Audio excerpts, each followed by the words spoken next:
जय शिवराय मित्रांनो, नेहमीप्रमाणे आज सुद्धा आपण लाईव्हचा एक महत्त्वाचा विषय घेऊन येत आहे।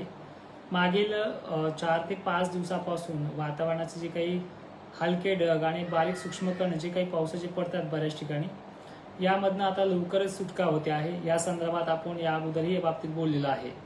आज आपण मेन विषयावरती का बोलतो आहे, कारण की आज आपल्याला संपूर्ण ऑगस्ट महिना आणि या संदर्भात परतीच्या पावसाबद्दलही बोलायचं आहे। बऱ्याचशा भागामध्ये पावसानं थैमान घातले आणि बऱ्याचशा काही मोजक्या भागांमध्ये पावसानं दडी मारलेली होती या संदर्भात देखील। आणि काही नियोजन आहे, म्हणजे उघडीप मिळते आहे 1 ऑगस्ट पासून ते 8-9 ऑगस्ट पर्यंत।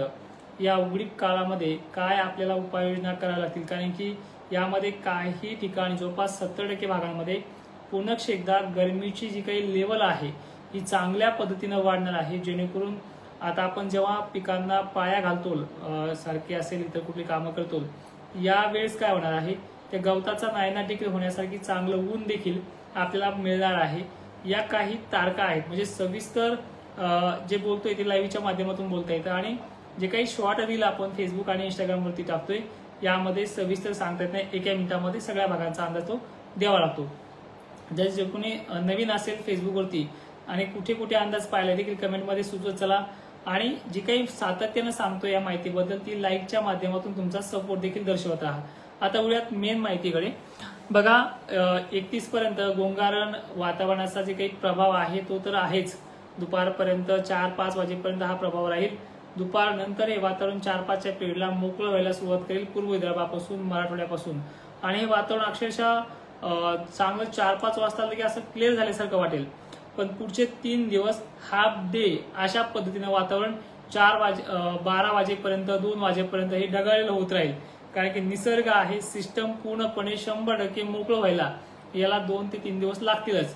पण हे वातावरण दुपारनंतर 100% क्लिअर होणार आहे। म्हणजे असं नाही की 1 तारखेला 2 वाजेपर्यंत ढगाळ होईल, त्यातही बारीक बुरबुर येईल। याच्यामध्ये येणारे जे काही सूक्ष्म कण असेल ते खूप कमी आहेत। असं वावणी पेंडवलता पाऊस याच्यामध्ये महाराष्ट्राच्या या मराठवाड्यामध्ये, विदर्भामध्ये, पश्चिम महाराष्ट्र आणि खानदेशामध्ये होणार नाही। एखाद्या गावचा अपवाद वेगळा राहील, म्हणजे 100% लगे बटन टाकल्यामध्ये बंद होईल असं काही सिस्टम नाहीये। पण बऱ्यापैकी उघाड जवळपास ज्या शेतामध्ये आज ओल हटली असेल, कमी झाली असेल, अशा शेतामध्ये 3 दिवसामध्ये तर पायाही चालतील अशी परिस्थिती या भागामध्ये आहे। ज्यांच्या शेतामध्ये आज पाणी साचलेलं असेल, म्हणजे चांगलं राहणे पण पाणी असं ओलसर झालेलं आहे, ते देखील या 4-5 दिवसामध्ये मोकळं होईल। अशा प्रकारचं ऊन देखील 2, 3, 4 तारखेला मस्तपैकी ऊन पडणार आहे। यामध्ये गरमीची लेवल, उन्हाचा जो काही चटका आहे हा भरपूर जाणवणार आहे। आता पहिले हे 3 दिवस म्हणजे 31ला 4 वाजता किंवा 2:30-3 वाजता चांगली क्लिअर मोकळीक मिळेल। 1 ऑगस्टला जवळपास 2:30 ते दुपारी 2च्याही आतमध्ये ती उघडीप व्हायला सुरुवात होईल। सकाळपासून एक झटका प्रत्येक दिवसाला, ढगाळ वातावरण, थोडंसं सूक्ष्म कण पावसाचे हे होत राहील, पण यामध्ये नुकसान काही होणार नाही। हे म्हणजे रोगाला पोषक अशा परिस्थिती आहे। तुम्ही थ्रिप्स म्हणा, या काळामध्ये पातेगळ म्हणा, अशा बऱ्याचशा पिकांना हे रोगकारक वातावरण आहे। यामध्ये तुम्हाला तुमच्या पद्धतीनं सामना त्याचा करावा लागणार आहे। आता डायरेक्टली तर आपण उद्याच्या तारखेवरती म्हणजे 31 जुलैवरती, 31 जुलैला राज्यातल्या नागपूर, चंद्रपूर, गोंदिया, अकोला, अमरावती, बुलढाणा, छत्रपती संभाजीनगर, खानदेश अशा भागांमध्ये चांगली उघडीप मिळते। ही उघडीप दुपारनंतर उद्या जवळपास 31 तारखेच्या दुपारी 3 ते 4 म्हणजे दिवस मावळच्या अगोदर 2-3 घंट्यांनी या टायमिंगला ती मिळून जाईल। चांगलं सूर्यदर्शन पाहायला आपल्याला या कालखंडामध्ये मिळणार आहे। 31, 1 आणि 2 ही 3 तारखा अशा आहेत। सकाळून हे वातावरण असं गोंगारल्यासारखं येईल। सरने उघडीप सांगितले, वातावरण तर आलंय, हे असं पाहायला देखील मिळेल। पण उघडीप चांगली आहे। 8 ते 9 दिवसाची उघडीप उद्यापासून ती आपल्याला मिळणार आहे, म्हणजे बराचसा वेळ आहे याच्यामध्ये। पण या कालखंडामध्ये 8ही दिवस काही असे चिघळलेले रान आहेत, पाणी धरून बसलेले रान आहेत। यांना मात्र या कालखंडामध्ये थोडं नियोजन करता येईल, ते पाणी हटवता येईल आणि शेवटच्या दिवसाला पायी घालता येईल अशी कंडिशन आहे। म्हणजे ज्यामध्ये सर्व जिल्हे आलेत, तुम्ही म्हणाल धाराशिव आहे का, आहे अहिल्यानगर आहे का, आहे थोडं अहिल्यानगर आणि ज्यांना पाऊस कमी झालाय अशा भागातल्या पट्ट्यांना 4-5 तारखेला अशा उन्हाचा चटका बसणार आहे की त्यामध्ये पिकांना सुकायची वेळ येईल। त्यामुळे जे काही उपाययोजना आहे त्या 2-3 तारखेला करून ठेवा। गरमीचे लेवल खूप भयंकर पद्धतीनं आहे।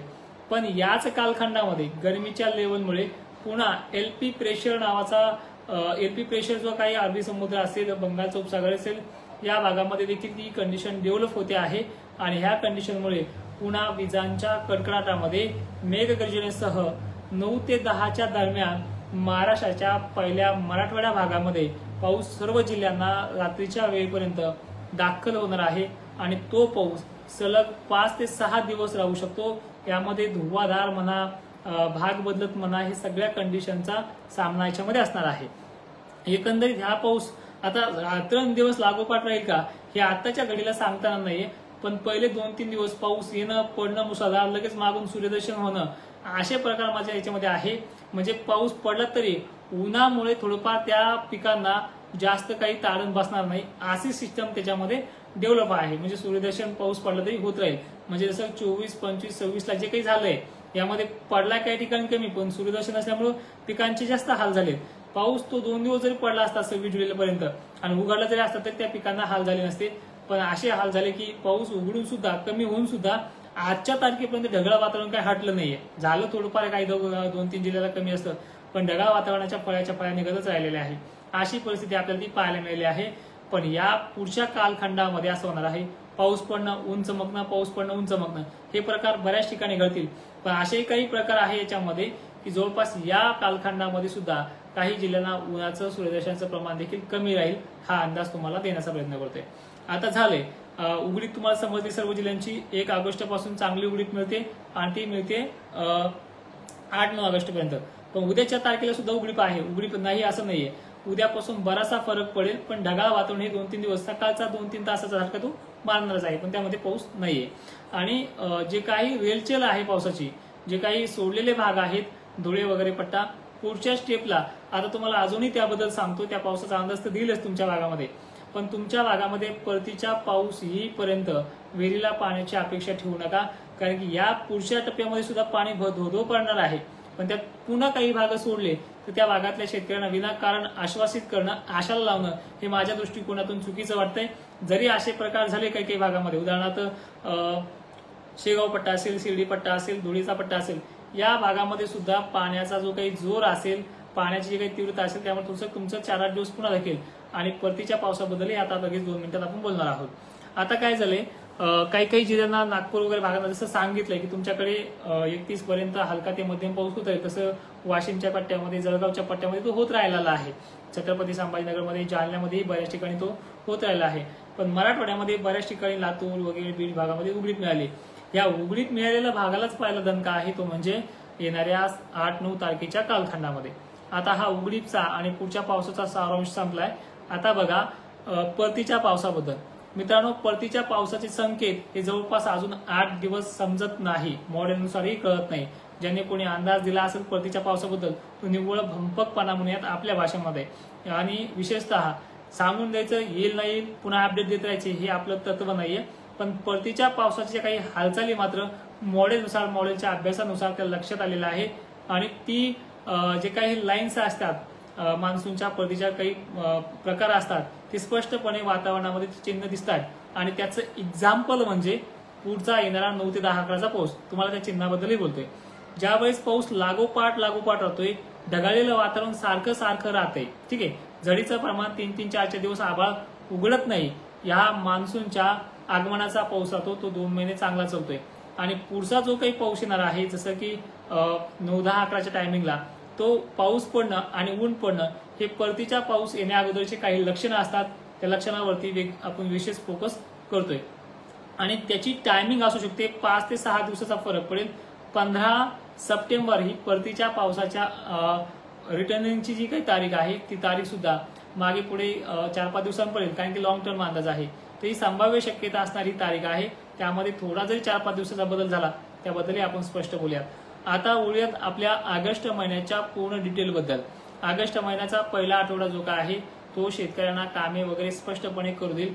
ज्यांची रानं चिबडली असतील त्यांनी आजपासून तयारीला लागायचे। आपल्या विहिरीचं, बारावचं जे काही पाणी असेल तो उपसायची तयारी करा, कारण की पुढच्या आठवड्यामध्ये तुमचं रान शेवटला का होण्या वापस येईल, त्यामुळे तुमची कामे हे करता येईल। आता बोलूयात पुढच्या आठवड्याबद्दल, म्हणजे 9 ते 10 तारखेनंतर पावसाची काही सुरुवात होणार आहे।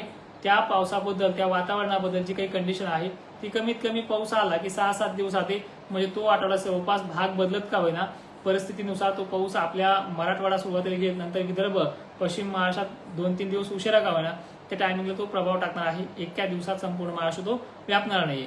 आता राहिला गोष्ट 2 आठवड्याच्या मध्ये गेले. एक आठवडा मोकळा, दुसरा आठवडा पावसाचा. आता 2 आठवडे राहिले. त्यामध्ये मी जिल्ह्यांची नाव पण घेतो मित्रांनो, काळजी करू नका. तर तिसरा आठवडा जो आहे त्या आठवड्यामध्ये हा पाऊस गेल्याच्या नंतर गरमीची लेवल, स्थानिक वातावरणाचा पाऊस असा चालणार आहे. आणि जो काही शेवटचा आठवडा आहे कदाचित 22 ऑगस्ट ते 27 ऑगस्ट टायमिंगला मुसळधार ते अतिमुसळधार पावसाचे संकेत देखील पुन्हा आहे. म्हणजे ऑगस्ट महिन्यामध्ये 2 आठवडे उघडीपचे आणि 2 आठवडे पावसाचे आहे. तर अशा प्रकारचा हा सारांश परतीच्या पावसापर्यंत होता. जे कोणी नवीन आले असतील लाईव्हला त्याने पहिले 10 मिनिटं लाईव्ह पहा. आणि आता विनंती आहे तुमच्या कमेंट्स, तुमचा भाग हे टाकण्याचा प्रयत्न करा. 5 मिनिटं तुमच्या कमेंट घेण्याचा प्रयत्न करेल, कारण की तुम्ही जे काही विचारताय ते रिपीट सांगायला फारसा वेळ देता येत नाहीये. धुळे तालुक्यात पाऊसच नाही, केव्हा मोठा पाऊस होणार? भूषण सर, परिस्थिती जी काय आहे तुमची, मला माझ्या कोणत्याही एका कमेंटला तुमच्या भागात टाकून देत चला, कारण की पाऊसच नाही हे म्हणणं चुकीचं आहे. जवळपास मी अजूनही ऐकतोय, आजची पण मला कमेंट आहे, जवळपास मे महिन्यापासून आम्हाला एकही थेंब नाही. आणि त्यांनी मित्रांनी फोटो पाठवले, कोरडवाहू शेतीची कापूसांचा मांडा इतका आहे. मला नेमकं स्पष्ट कळलं ना की खरं काय आणि खोटं काय. शैराज शिंदे सर, आपण इंस्टाग्रामवरती एक व्हिडिओ बनवत आहे आणि तो स्टेटसला देखील तुम्ही ठेवताय, त्याबद्दल आभारी आहे. पण अजूनही काही म्हणावं असे फॉलोअर्स त्या इंस्टाग्रामवरती नाहीये. पण एवढ्या मेहनतीनं अख्ख्या जिल्ह्यांचा व्हिडिओ बनायचा आणि तो लोकांपर्यंत पोहोचत नसेल त्याचा काय अर्थ आहे? तर नक्कीच तुमच्यासाठी, परभणी जिल्ह्यासाठी आणि मराठवाड्यासाठी एक स्पेशल व्हिडिओ आपल्या इंस्टाग्रामवरती नक्की बनवूयात. शिंदे वडगाव उद्या फवारणी करायची, करा दादा. विकास गावणे सर, पहिला 10-11 वाजताचा झटका जाऊ द्या, नंतर फवारणीसाठी चांगली टायमिंग आहे. ठीक आहे. दामोदर आनंदी, जय शिवराय. वाशिम कारंजे ते पाऊस कसा राहील? खूप कमी पाऊस झाला आहे दादा. पुढचा जो पाऊस येईल तुम्हाला 9-10-11चा तो तुमच्यापर्यंत मजल मारतोय, त्यामुळे थोडं निश्चिंत राहा. आणि ढगाळलेली परिस्थिती जी आहे ही 8-9ला जरी पाऊस येणार असेल तर 2 दिवस अगोदर 7-8ला ढगाळलेलं वातावरण हे होणार आहे. ज्ञानेश्वर मोरे सर, तुमच्या लोणारला जवळपास 8 ते 10 दिवसाची उघडीप आहे, नंतर पुन्हा जैसे थे वैसे अशी कंडिशन मोरे सर राहणार आहे. शेतकरी समृद्धी मिशनचे पाठीराखे निर्माते आपले मोरे सर आपल्या आज लाईव्हला आहेत. चालेल. पुढची कमेंट, किती दिवस राहील परतीचा पाऊस? राहुल कोले सर, आपली कमेंट योग्य आहे, पण तो भंपकपणा आपल्याला त्या अंदाजामुळे ठेवायचा नाही. तो अजून आलाच नाही तर राहील किती दिवस याबद्दल स्पष्ट सांगता येणार नाही. पण संभाव्य शक्यता कधी परतीचा पाऊस जो आहे